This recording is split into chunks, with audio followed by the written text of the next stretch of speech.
I had the 10 compartment to myself up to Rohana. Then a girl got in. The couple who saw her up were probably her parents. They seemed very anxious about her comfort, and the woman gave the girl detailed instructions as Keep your things safe, dear. You must be very careful. You shouldn't lean out of the window. It's very dangerous. And don't talk to any strangers, baby.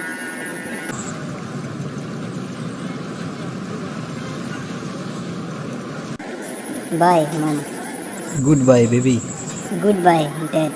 They called their goodbyes and the train pulled out of station. As I was totally blind at that time, my eyes sensitive only to light and darkness, I was unable to tell what the girl looked like. But I knew she wore slippers from the way they slapped against her heels. I would take some time to discover something about her looks, and perhaps I never would. But I liked the sound of her voice and even the sound of her slippers. Are you going all the way to the Hera? I must have sitting in a dark corner because my voice startled her. She gave a little exclamation and said, I didn't know anyone else was here.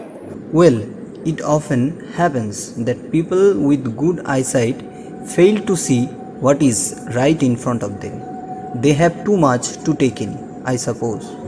Whereas people who cannot see or see very little have to take in only the essentials, whatever registers tellingly on their remaining senses. I didn't see you either, I said, but I heard you come in. I wondered if I would be able to prevent her from discovering that I was blind, provided I kept to my seat. I thought it should not be too difficult. I am getting off at Saharanpur. My aunt is meeting me there. Then I had better not get too familiar. Ants are usually formidable creatures. Where are you going? To Dehira and then to Mussoorie. Oh, how lucky you are. I wish I were go to Missouri.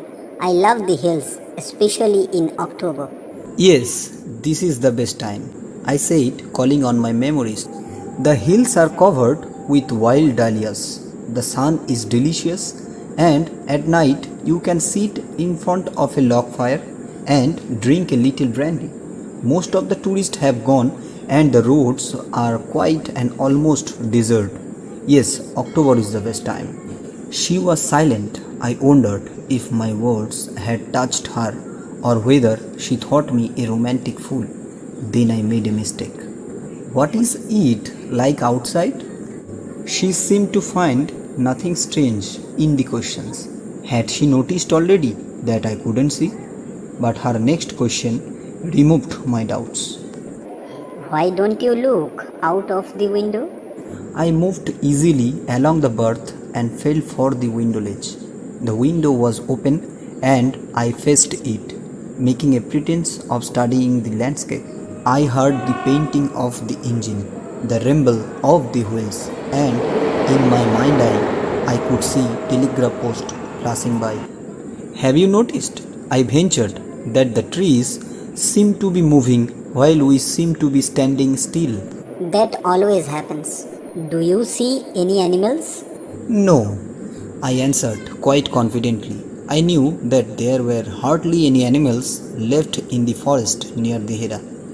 I turned from the window and faced the girl, and for a while we sat in silence. You have an interesting face, I remarked. I was becoming quite daring, but it was a safe remark. Few girls can resist flattery. She laughed pleasantly, a clear, ringing laugh. It's nice to be told I have an interesting face. I am tired of people telling me I have a pretty face. Oh, so you do have a pretty face. Well, an interesting face can also be pretty. You are a very gallant young man. But why are you so serious? I thought then that I would try to laugh for her. but the thought of laughter only made me feel troubled and lonely. We will soon be at your station. Thank goodness it's a short journey. I can't bear to sit in a train for more than 2 or 3 hours. Yet I was prepared to sit there for almost any length of time just to listen to her talking. Her voice had the sparkle of a mountain stream. As soon as she left the train, she would forget our brief encounter, but it would stay with me for the rest of the journey and for some time after. The engine's whistle shrieked, the carriage wheels changed their sound and rhythm. The girl got up and began to collect her things. I wondered if she wore her hair in a bun or if it was plaited. Perhaps it was hanging loose over her shoulder, or was it cut very short? The train drew slowly into the station. Outside there was the shouting of porters and vendors, and a high-pitched female voice near the carrier door. The voice must have belonged to the girl's aunt. Goodbye. She was standing very close to me, so close that the perfume of her hair was tantalizing. I wanted to raise my hand and touch her hair, but she moved away. Only the scent of perfume still lingered where she had stood.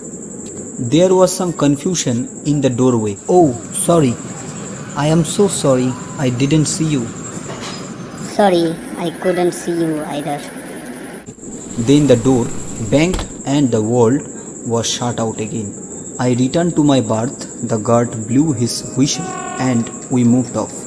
Once again I had a game to play and a new fellow traveler. The train gathered speed, the wheels took up their song, the carriage ground and shook. I found the window and sat in front of it, staring into the daylight that was darkness for me. So many things were happening outside the window. It could be a fascinating game guessing what went on out there. The man who had entered the compartment broke into my reverie. You must be disappointed. I am not nearly as attractive a traveling companion as the one who just left.